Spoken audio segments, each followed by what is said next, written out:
Telugu cinema రంగంలో మరో తారకి పద్మభూషణ్ పురస్కారం దక్కింది. నందమూరి బాలకృష్ణకి పద్మభూషణ్ వస్తుంది అనేది మనకి ముందే తెలుసు. ఎందుకంటే రాష్ట్ర ప్రభుత్వం ప్రతిపాదించింది బాలకృష్ణ గారి పేరు. ఆంధ్రప్రదేశ్ ప్రభుత్వం కళారంగంలో ఆయనకి పద్మభూషణ్ పురస్కారం దక్కింది. అయితే తెలంగాణ నుంచి కూడా కొన్ని ప్రతిపాదనలు వెళ్ళాయి. తెలంగాణ నుంచి వెళ్ళిన ప్రతిపాదనల్లో గోరటి వెంకన్న గారికి పద్మశ్రీ పురస్కారం ఒకటి, గద్దర్కి పద్మవిభూషణ్ ఇవ్వాలి అనేది ఒక ప్రతిపాదన. ఇవి ప్రభుత్వం దృష్టికి వెళ్ళాయి, కానీ అది జరగలేదు. ఆంధ్రప్రదేశ్ ప్రభుత్వం అంటే ఎన్డీఏ ప్రభుత్వమే రికమెండ్ చేసినటువంటి నందమూరి బాలకృష్ణ గారికి పద్మభూషణ్ దక్కింది.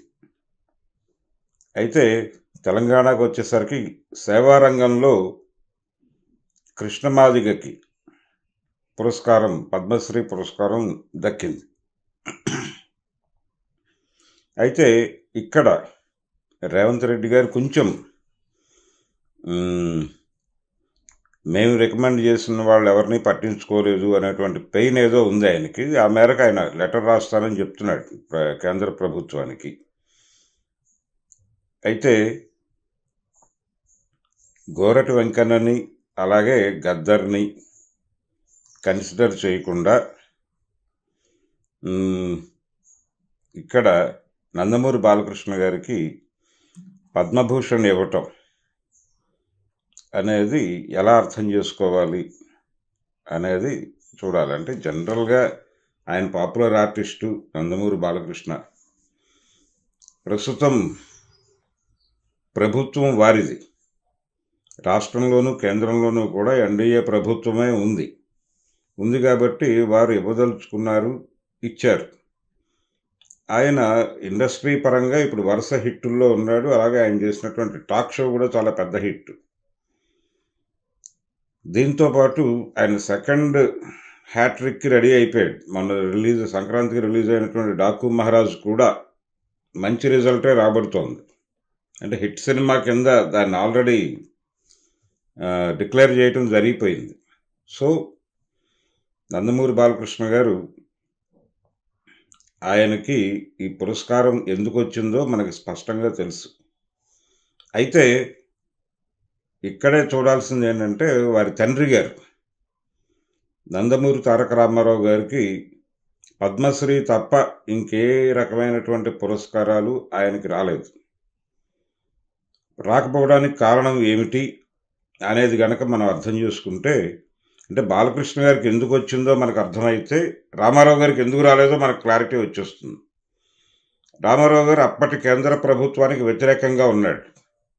కేంద్ర ప్రభుత్వానికి వ్యతిరేకంగా ఉండటం మాత్రమే కాదు, రాజకీయంగా ఆయన ఒక ఫెడరల్ ఫ్రంట్ నిర్మాణానికి ప్రయత్నాలు చేశాడు. ఫెడరల్ ఫ్రంట్ అంటే ప్రాంతీయ పార్టీల కూటమిని కేంద్రంలో అధికారంలోకి తీసుకురావడం ద్వారా నిజమైనటువంటి ఫెడరల్ స్ఫూర్తిని నిలబెట్టిన వాళ్ళం అవుతాము అని ఒక అభిప్రాయాన్ని ఆయన దేశ రాజకీయాల్లో కొంచెం ముందుకు తీసుకొచ్చినటువంటి వ్యక్తిగా నందమూరి తారక రామారావు గారిని చూడాలి. అంటే కాంగ్రెసేతర ముఖ్యమంత్రుల సమావేశాలు నిర్వహించడం, ఇలాంటి కార్యక్రమాల ద్వారా ఆయన ప్రాంతీయ పార్టీల కూటమిని కేంద్రంలో అధికారంలో వస్తే బాగుంటుంది అనేటువంటి ఆకాంక్షతో కొంత కదలిక ఉంది ఆయనలో. దాంతోపాటు కేంద్ర ప్రభుత్వానికి సంబంధించినటువంటి అనేక పాలసీలను ఆయన విమర్శించాడు ఆయన సినిమాల్లో.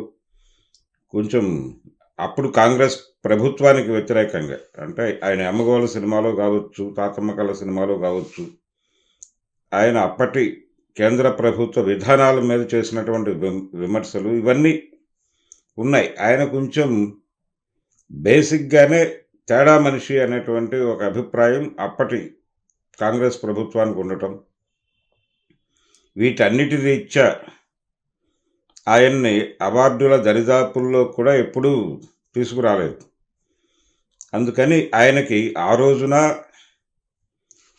కేంద్ర ప్రభుత్వం నుంచి రావాల్సినటువంటి పురస్కారాలు ఏమీ రాలేదు. పద్మశ్రీ తప్ప. అలాగే భారతరత్న అనేది చాలా కాలంగా ఆకాంక్ష రూపంలో ఉంది తప్ప అది ఆచరణ రూపంలోకి రావడం లేదు.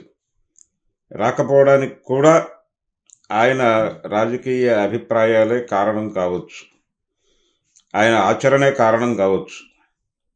అలా రామారావు గారు ఎందుకు దూరంగా ఉన్నాడు అవార్డులకి అనేది అర్థమైతే బాలకృష్ణకి ఈ పురస్కారం ఎలా దక్కిందో మనకు క్లియర్గా అర్థమైపోతుంది.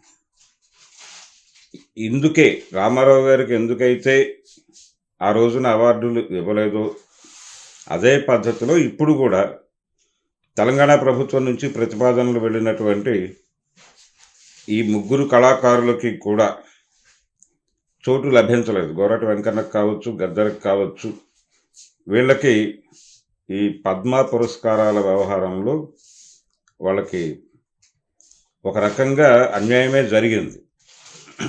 అయితే సేవా రంగంలో కృష్ణమాదిగకి ఇవ్వటం అనేది హర్షణీయమే ఒక రకంగా.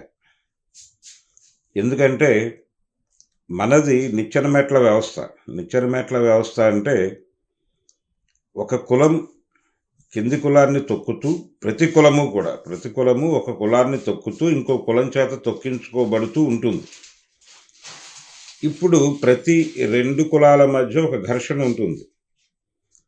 అంటే పైన తనని తొక్కుతున్నటువంటి కులం మీద ఆగ్రహ ప్రకటన ఉంటుంది, అలాగే తను తొక్కుతున్నటువంటి కులం నుంచి వస్తున్న ఆగ్రహ ప్రకటనల మీద వ్యతిరేకత ఉంటుంది. ఈ రెండు మాట్లాడాల్సిన పరిస్థితి ప్రతి కులానికి ఏర్పాటు చేయటమే ఈ నిచ్చెన మెట్ల వ్యవస్థ యొక్క పరమార్థం. ఇది ఈ క్రమంలోనే ఎంఆర్పిఎస్ మూమెంట్ని చూడాలి మనం. ఈ ఎంఆర్పిఎస్ మూమెంట్ అనేది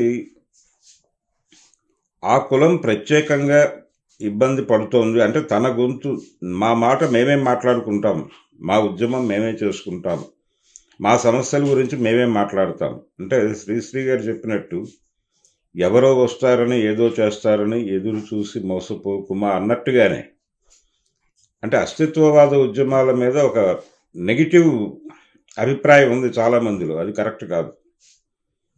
అస్తిత్వవాద ఉద్యమాలు అనేవి కమ్యూనిస్టు ఉద్యమాల్లో ఉన్నటువంటి చాలా వ్యాక్యూమ్స్ని అంటే ఖాళీలని పూరించేటువంటి ప్రయత్నమే చేశాయి అనే భావించాలి. అలా ఎంఆర్పిఎస్ మూమెంట్ని సానుకూలంగానే చూడాల్సి ఉంటుంది. అయితే ఆచరణలో వాళ్ళు ప్రభుత్వంతో విభేదించి పోరాటాలు చేశారు, అలాగే కొంత లాబీయింగ్ చేశారు. లాబీయింగ్ చేయటం అనేది కొన్ని సందర్భాల్లో అవసరం అవుతుంది కూడా. అంత మాత్రం చేత వాళ్ళు ప్రశ్నించినటువంటి తీరుని మనం వ్యతిరేకించాల్సినటువంటి అవసరం లేదు. అందుకని ఎంఆర్పిఎస్ నినాదాన్ని ముందుకు తీసుకొచ్చిన వాడు, అలాగే ఆ ఉద్యమానికి ఒక మేరకు రూపం సంతరించి పెట్టడంలో ఇతరులతో కలిసి నడిచినవాడు కృష్ణమాదిక్కి పద్మశ్రీ పురస్కారం సేవారంగంలో ఇవ్వటం పట్ల ఆక్షేపణలు వ్యక్తం చేయాల్సినటువంటి అవసరం అయితే లేదు. కానీ తెలంగాణ ప్రభుత్వం నుంచి వచ్చినటువంటి ప్రతిపాదనల్ని కూడా సీరియస్గా పట్టించుకుంటే బాగుండేది. నందమూరి బాలకృష్ణ గారికి పద్మభూషణ్ రావటం అనేది అనివార్యం, అది ఆల్రెడీ తెలిసిన విషయం. దానిలో పెద్దగా ఆశ్చర్యపడాల్సినటువంటిది ఏం లేదు. రామారావు గారికి భారతరత్న రాకపోవడం కూడా ఆశ్చర్యకరమేం కాదు. ఆయన ఉండగానే కేంద్ర ప్రభుత్వానికి సంబంధించిన ఏ పురస్కారాలు ఆయనకు దక్కకపోవడం అంటే ఫైనల్గా నేను చెప్పదలుచుకున్న విషయం అయితే నందమూరి బాలకృష్ణ గారికి ఎందుకు పురస్కారం దక్కింది అనేది అర్థమైతే రామారావు గారికి ఎందుకు దక్కలేదో మనకు క్లియర్గా అర్థమైపోతుంది. అందుచేత అవార్డులు పొందిన వారిని అందరినీ అభినందిస్తూ